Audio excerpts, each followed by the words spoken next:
سائلة تقول: ما حكم الكحل في نهار رمضان؟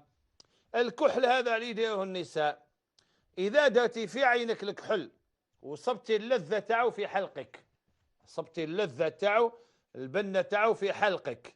هنا كي نقول اللذة نقصد الطعم، يعني ووجدت الطعم نتاعو في حلقك، فعليك القضاء. كيما اللي يديروا لي قوت تاع العينين، القطرة، إذا درت القطرة في عينك وصبت الطعم نتاعها في حلقك فعليك القضاء ولا كفارة عليك.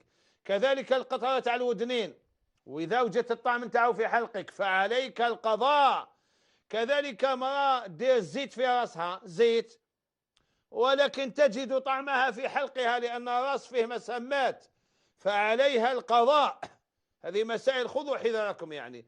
ولا راجل يدير ريحة، يجوز راجل يدير ريحة، ولكن لو كان يدير ريحة بحيث يعني تدخل في الحلق نتاعو ويجد طعمها في حلقها فعليه القضاء. ولا المرأة اللي يدير حماية في شواربها ومن بعدها تصيب البنة في حلقها فعليها القضاء.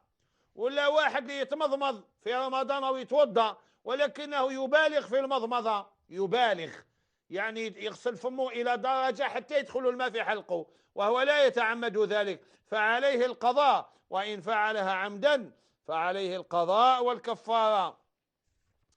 إذا وكذلك الكحل هذا تزين لا تفعله المرأة إلا لزوجها، خاصة كاين بعض النساء المتنقبات زعما أنا متنقبة ما تخافوش مني الفتنة، وتروح دير عينها كحلة تقول كليوباترا، تقول كليوباترا.